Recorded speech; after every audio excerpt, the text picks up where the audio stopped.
retour à Lille. Quel plaisir d'être de retour sur cette terre du Nord, si humaine, si sincère et si chaleureuse. Quel bonheur de vous retrouver. Lillois, Dunkerquois, Lensois, Valenciennois, Calaisiens. Décidément, j'aime les gens du Nord, leur franchise, leur solidité, leur humilité et leur courage.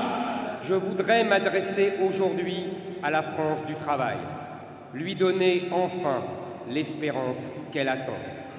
Nous avons besoin, plus que jamais, de rendre au travail son sens, son salaire et sa valeur.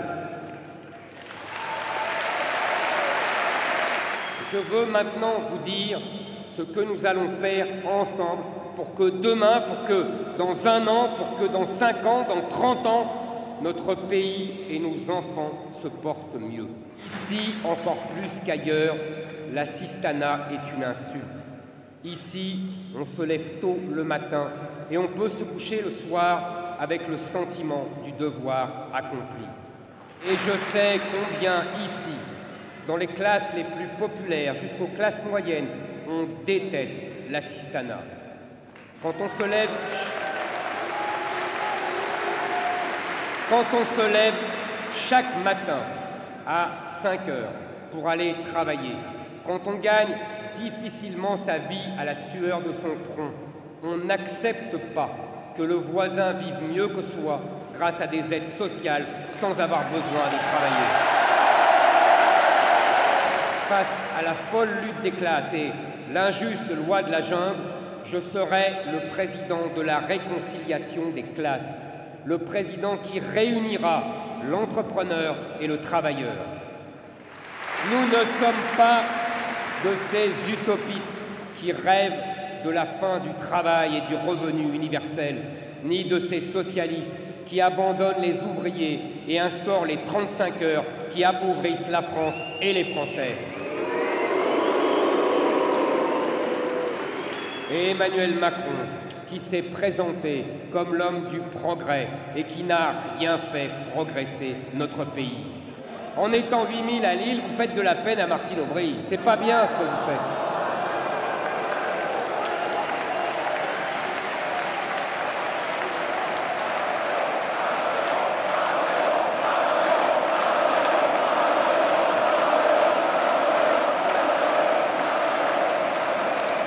Martine Aubry, la mère emptoire, comme l'ont surnommé ses amis socialistes. Votre très chère mère, qui dit que je ne suis pas le bienvenu dans sa ville de Lille. Ben oui, c'est sa ville de Lille. Faut comprendre, elle lui appartient cette ville, voyons.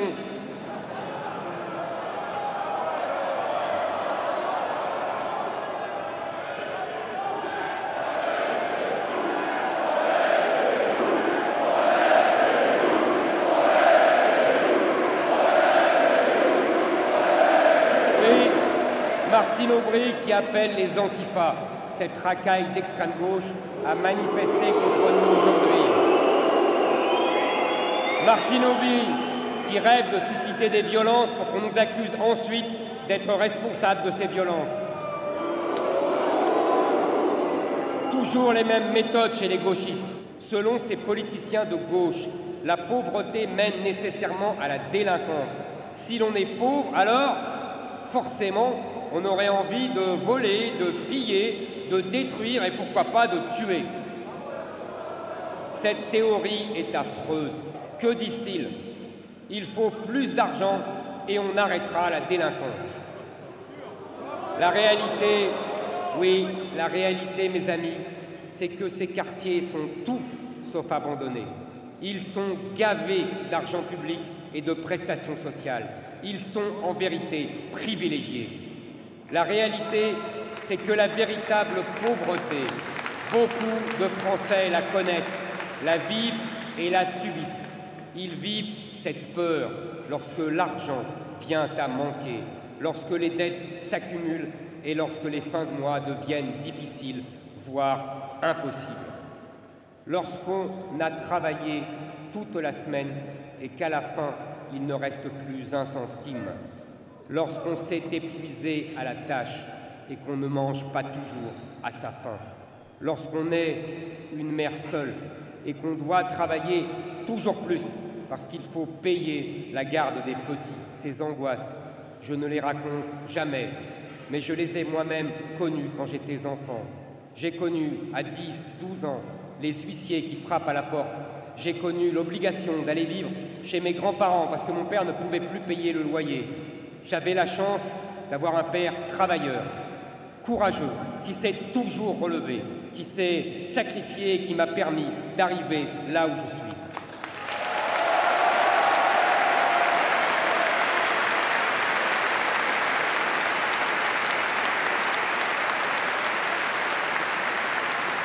Comme vous le savez, je sillonne la France depuis des mois. Je vois venir à moi tant de Français qui me confient « Monsieur Zemmour, faites quelque chose pour nous, on n'en peut plus. » À ces jeunes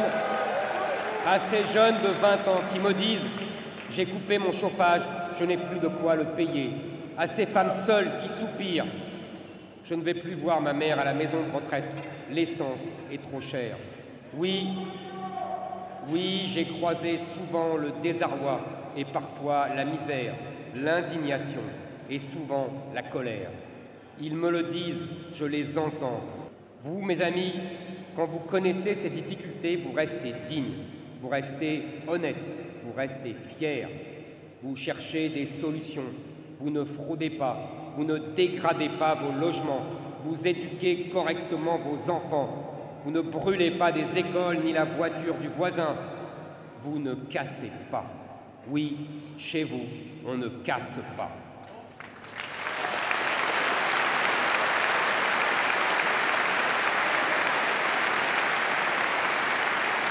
Vous ne voulez pas casser, vous voulez construire. Vous ne voulez pas être assisté, vous voulez travailler. Vous ne voulez pas l'aumône, vous voulez vivre dignement de votre travail. Je le sais, je vous entends et je vous réponds. Et je veux vous répondre différemment des politiciens qui vous parlent. Tous les candidats répètent en boucle qu'ils sont le candidat du pouvoir d'achat. Qu'avec eux, on va vous rendre du pouvoir d'achat comme si on l'avait gardé quelque part. Je les écoute, oui, je les écoute depuis des semaines et en réalité, de la droite jusqu'à la gauche, ils disent tous la même chose. Ils ne disent rien. Que vous promettent-ils tous en chœur? Des cadeaux, des chèques, des déductions, des pourcentages, des barèmes, des tours de magie, de l'argent public, de l'argent théorique, de l'argent magique. Je vais vous dire quelque chose, mes amis, l'argent magique n'existe pas. L'argent public, l'argent théorique, l'argent gratuit, leurs belles promesses, tout cela n'existe pas. Parce que l'argent qu'ils promettent de vous donner, ils vont vous le voler. Cet argent qu'ils vous promettent, c'est le vôtre. Chaque euro qu'ils vous font miroiter pour demain se trouve aujourd'hui dans votre porte-monnaie. Ils sont en train de vous acheter avec votre propre argent. Qu'est-ce que le pouvoir d'achat? Le pouvoir d'achat, c'est l'argent qui vous reste quand l'État arrête de tout vous prendre. Le pouvoir d'achat, c'est ce que vous gardez quand vous avez payé les charges qui pèsent sur votre salaire, la TVA sur tous vos achats, les taxes sur votre plein d'essence, votre impôt sur le revenu, votre redevance télé, vos impôts locaux, votre taxe foncière. Le pouvoir d'achat, c'est ce que l'État veut bien vous laisser quand il vous laisse quelque chose. Le pouvoir d'achat, retenez bien cela, chers amis, c'est l'argent que l'État ne vous prend pas. C'est ce que les technocrates de Bercy, dans leur grande générosité et leur immense bonté, vous laissent après vous avoir essoré. Le pouvoir d'achat, c'est ce qui reste de votre vie quand on vous laisse être autre chose qu'un contribuable. Le pouvoir d'achat, c'est ce qui vous reste quand vous cessez de financer une bureaucratie écrasante, des millions d'étrangers qui ne travaillent pas, l'assistanat généralisé, l'endettement incontrôlé de l'État, l'aide en pure perte aux pays pauvres du monde entier. Nous sommes le peuple le plus taxé au monde. Riches, pauvres, appartenant à la classe moyenne, nous sommes tous les plus taxés au monde. Nous travaillons près de la moitié de l'année pour financer un État devenu obèse qui dépense sans compter. C'est normal, ce n'est pas son argent, c'est le vôtre. Vous le prendre ne lui fait aucun mal, le dépenser encore moins. Il est tellement facile de dépenser l'argent des autres. Quand vous avez fini de donner ce que vous gagnez à ces gens qui ne vous diront jamais merci, ces gens qui méprisent le travailleur, le salarié, le créateur, l'entrepreneur et qui vivent de votre argent, forcément, quand vous avez fini de payer, votre pouvoir d'achat est faible. Nous allons enfin cesser de gaspiller l'argent public. Car l'argent public, c'est votre argent. C'est autant d'argent que nous allons arrêter de vous prendre. Nous allons arrêter de financer notre propre remplacement. Car lui aussi, il est financé par votre argent. Et cet argent, nous allons cesser de vous le prendre. C'est essentiel. Et c'est ce que vous attendez. Nous allons enfin récompenser le travail et le mérite.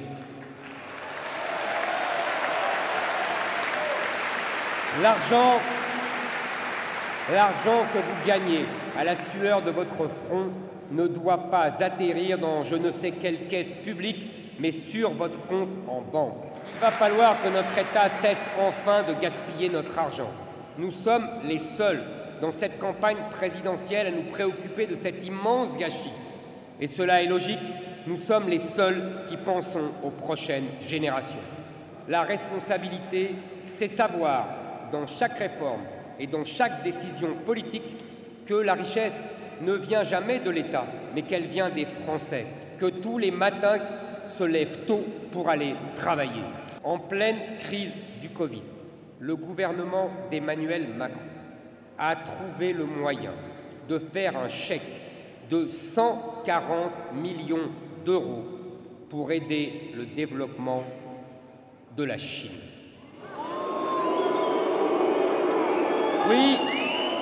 Oui, de la Chine, le développement de la deuxième puissance économique du monde. Jusqu'à quand l'État va-t-il utiliser l'argent que vous gagnez en travaillant tous les jours à des dépenses qui choqueraient plus de la moitié des Français? Ce n'est pas cela la justice, ce n'est pas cela la démocratie. Les exemples sont tellement nombreux que nous pourrions y passer toute la journée. Chacune de ces dépenses folles, chacune de ces dépenses inutiles, c'est à chaque fois des plaisirs que l'on vous enlève, des besoins auxquels vous ne pouvez plus subvenir, des achats que vous sacrifiez. Dès le premier jour de mon quinquennat, nous commencerons à dresser la liste exhaustive de tous les moyens par lesquels l'État détruit votre pouvoir d'achat. Tous, sans exception, une immense détection de tout ce qui fait de nous le pays le plus taxé, le plus imposé et le plus bureaucratique du monde occidental. Ils ne toucheront pas à la bureaucratie parce qu'ils en viennent et parce qu'elle est leur meilleur allié. Le choc de simplification de Valérie Pécresse, c'est la reprise d'une idée de François Hollande, c'est une idée de bureaucrate, la fin de la bureaucratie, la fin des dépenses inutiles. Ce n'est pas une ligne dans un programme électoral, c'est la méthode de tout mon quinquennat. Dès notre arrivée au pouvoir, nous allons cesser de prendre aux Français les milliards d'euros consacrés chaque année à l'accueil et à l'entretien des millions d'étrangers qui vivent sur notre sol. Notre modèle social laisse des familles à l'abandon et pénalise nos entreprises pendant qu'il nourrit des islamistes. Chaque année, les demandeurs d'asile coûtent 1,3 milliard d'euros aux Français, soit près de 830 € par mois pour chacun d'entre eux.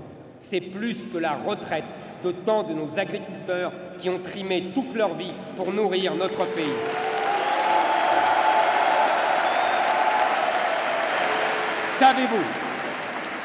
Savez-vous qu'en plus d'un hébergement gratuit et de soins gratuits, nous donnons à chaque demandeur d'asile pendant près d'1 an une carte bancaire créditée de 430 € par mois afin que celui-ci puisse dépenser tranquillement l'argent de vos impôts. Je mettrai fin aux demandes d'asile déposées sur notre sol et je réserverai l'asile à quelques dizaines d'individus. Oui, je réserverai l'asile à quelques dizaines d'individus, les vrais combattants pour la liberté, et non à des dizaines de milliers comme aujourd'hui. Ce sera 1,3 milliard d'euros que l'État arrêtera de vous prendre chaque année. La moitié de la France est devenue un désert médical où il faut attendre des mois pour avoir un rendez-vous chez le dentiste, où il faut faire des heures de route pour accoucher dans une maternité. Alors, je supprimerai l'AME.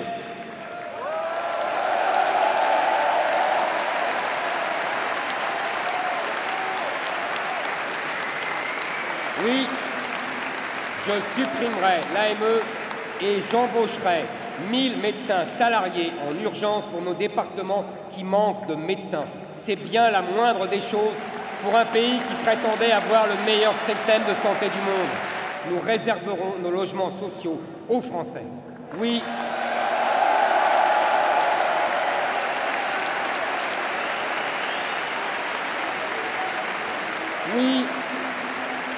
le logement est l'une des dépenses les plus lourdes et il n'y a aucune raison de toujours favoriser les autres. Nous couperons les aides sociales aux étrangers extra-européens.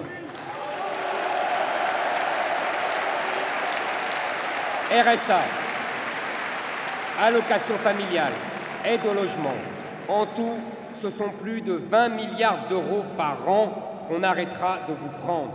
Nous allégerons ainsi les charges qui pèsent sur les salaires des Français les plus modestes. Il n'est plus admissible que votre fiche de paye vienne financer l'assistanat des étrangers. Le pouvoir d'achat est souvent une préoccupation collective. C'est l'angoisse des parents pour leurs enfants, c'est la difficulté à fonder un foyer, et même parfois, ce sont des tensions dans un couple. Et pour toutes les familles des classes moyennes, partout en France, celles qu'on oublie à chaque fois, celles qui sont suffisamment riches pour supporter toutes les augmentations, mais jamais assez pauvres pour obtenir des allocations. Oui, pour ces familles, je doublerai le plafond du quotient familial et je rendrai les allocations familiales universelles. Oui, il y a des familles de la classe moyenne qui ont un emploi, qui ont un logement, mais qui souffrent quand même. Il faut aussi les aider. Je n'abandonnerai pas les classes moyennes. Les élèves issus des classes moyennes auront enfin accès aux bourses de scolarité, que ce soit pour l'université ou pour les grandes écoles. Je pense notamment à ces retraités veufs et veuves qui vivent avec de misérables retraites et qui survivent difficilement avec l'aide de leurs enfants et de leurs petits-enfants. Pour celles qui ont perdu leur mari, pour ceux qui ont perdu leur femme et qui doivent soudain vivre avec la moitié d'une retraite, nous augmenterons les pensions de réversion à 75%. Je trouve qu'il n'est pas juste qu'à la douleur de la mort d'un être cher s'ajoute la crainte de la misère à venir. Au-delà de 70 ans, une femme sur 2 vit seule. Rendez-vous compte, sur les 4 400 000 personnes qui sont titulaires d'une pension de réversion, 4 millions sont des femmes. Il n'est pas juste que des femmes se retrouvent dans la difficulté alors qu'elles ont non seulement travaillé, mais aussi voué leur vie à l'éducation de leurs enfants. Je mettrai fin à cette injustice. Car pour nous, il n'y a pas de honte à vouloir bien gagner sa vie, à subvenir aux besoins de sa famille. Oui, travailler plus pour gagner plus était un excellent principe. Et oui, l'exonération de charges et la défiscalisation des heures supplémentaires était une excellente idée. Lorsque vous ne vivez pas dans une grande métropole, je veux pour vous les mêmes avantages que pour les travailleurs des grandes villes qui se déplacent dans les transports en commun. Car ceux qui prennent le bus ou le métro se font rembourser la moitié de leurs frais de déplacement par leur employeur. Mais rien pour les automobilistes. C'est injuste. Je veux rétablir l'égalité entre les urbains et les ruraux, l'égalité entre les travailleurs des villes bénéficiant des services publics et les travailleurs des villes moins équipés. Le grand projet économique et social du général de Gaulle, celui qu'il a tenté de mettre en place jusqu'au dernier mois de sa présidence. Ce projet était celui de la participation. La participation, c'est faire bénéficier directement le salarié des succès de son entreprise. Avec nous, tous les salariés pourront toucher immédiatement cette prime sans payer d'impôt sur le revenu. Enrichir le travailleur sans appauvrir l'entreprise. Et pour cela, mes amis, je vais vous annoncer une nouvelle mesure. C'est une mesure simple et pourtant, je crois que c'est une révolution. C'est une mesure qui va enfin permettre aux travailleurs de voir son travail valorisé. Je propose donc la prime zéro charge pour 0 URSSAF pour augmenter votre revenu. Ainsi, tout patron pourra accorder une prime chaque année sans aucune taxe, ni aucune charge, ni patronale, ni salariale. Cette prime pourra représenter jusqu'à 3 mois de salaire net, 13e, 14e, 15e mois, sans charge.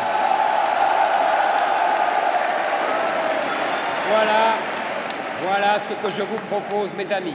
0 taxe, 0 URSSAF pour toute prime augmentant le revenu des salariés. Rendez-vous compte, nous allons enrichir le travailleur sans appauvrir l'entreprise.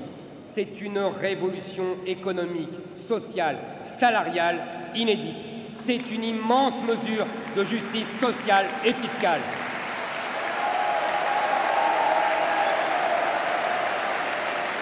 La reconquête que nous incarnons, c'est privilégier enfin nos compatriotes qui travaillent. La reconquête que nous voulons, c'est garantir enfin la réussite à ceux qui travaillent dur et combattre l'assistanat.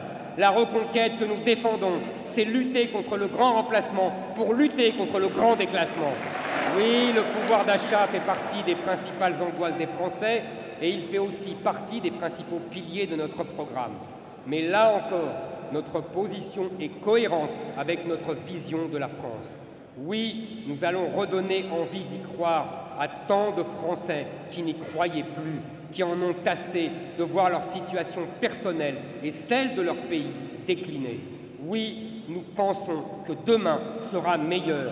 Oui, c'est possible, car impossible n'est pas français. Oui, je veux insuffler à la France cet esprit de reconquête. Nous avons un pays à reconquérir, nous avons une économie à reconquérir. Rien ni personne ne nous fera mépriser notre pays, son économie, ses travailleurs et le fruit de leurs efforts. Rien ni personne ne nous fera oublier que nous sommes nés dans la prospérité, qu'elle a éclairé notre passé et qu'elle nous attend dans l'avenir. Rien ni personne ne nous fera abandonner nos parents, nos enfants, nos envies, nos ambitions, nos projets. Rien ni personne ne nous empêchera de vivre chez nous et pour nous. Ils ne nous déclasseront pas, ils ne nous soumettront pas, ils ne nous remplaceront pas. Il faudra nous arracher le cœur et ils n'y arriveront pas. Parce que le courage, parce que le courage, c'est nous. Le panache, c'est nous. Le travail, le drapeau qui flotte au vent de l'histoire, c'est nous. La nation qui baisse pas les yeux, c'est nous. La terre qui refuse de se soumettre, le peuple fier qui n'a plus peur, c'est nous. La reconquête, c'est nous. Vive notre intelligence, vive notre travail, vive notre grandeur, vive tous ceux que nous aimons, vive tout ce que nous créons, vive la République et surtout, vive la France.